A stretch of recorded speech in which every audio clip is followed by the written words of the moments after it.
Hi hello. இன்றைக்கி கல்யாண வீட்டு உருளைக்கிழங்கு வறுவல் தாங்க பார்க்க போகிறோம்.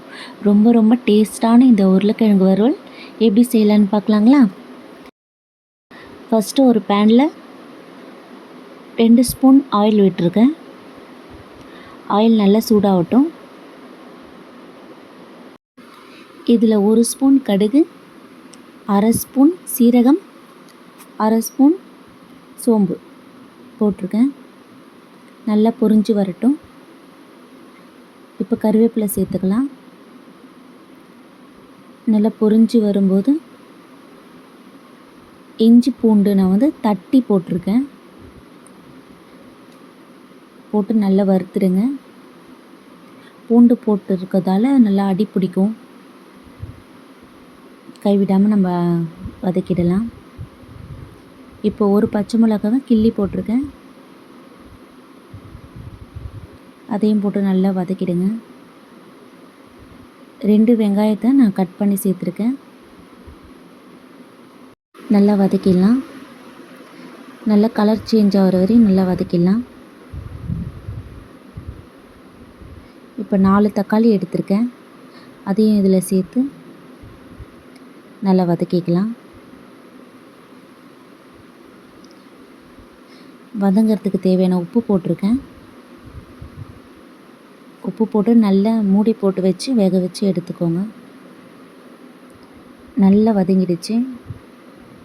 இப்போ 1 ஸ்பூன் தனி மிளகாய்த்தூள், 1 ஸ்பூன் மல்லித்தூள், 1/2 ஸ்பூன் மஞ்சள் தூள், 3த்தையும் சேர்த்து நல்லா கலரிடலாம். நல்லா இதோட பச்சை ஸ்மெல்லாம் போகிற வரையும் நல்லா வதக்கிடலாம்.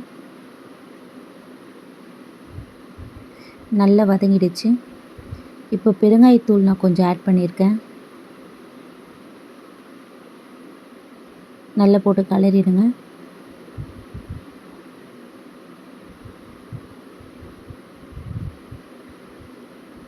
கொஞ்சமாக தண்ணி விட்டு, ரொம்ப தண்ணி வேணாங்க. நான் ஒரு 1/4 டம்ளர் அளவு தண்ணி தான் ஊற்றிருக்கேன்.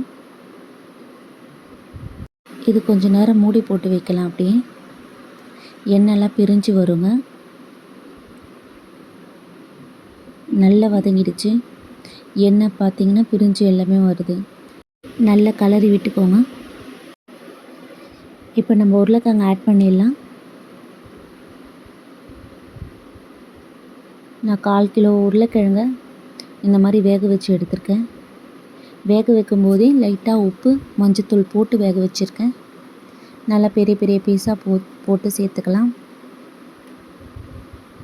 நல்லா கலரி விட்டுருங்க.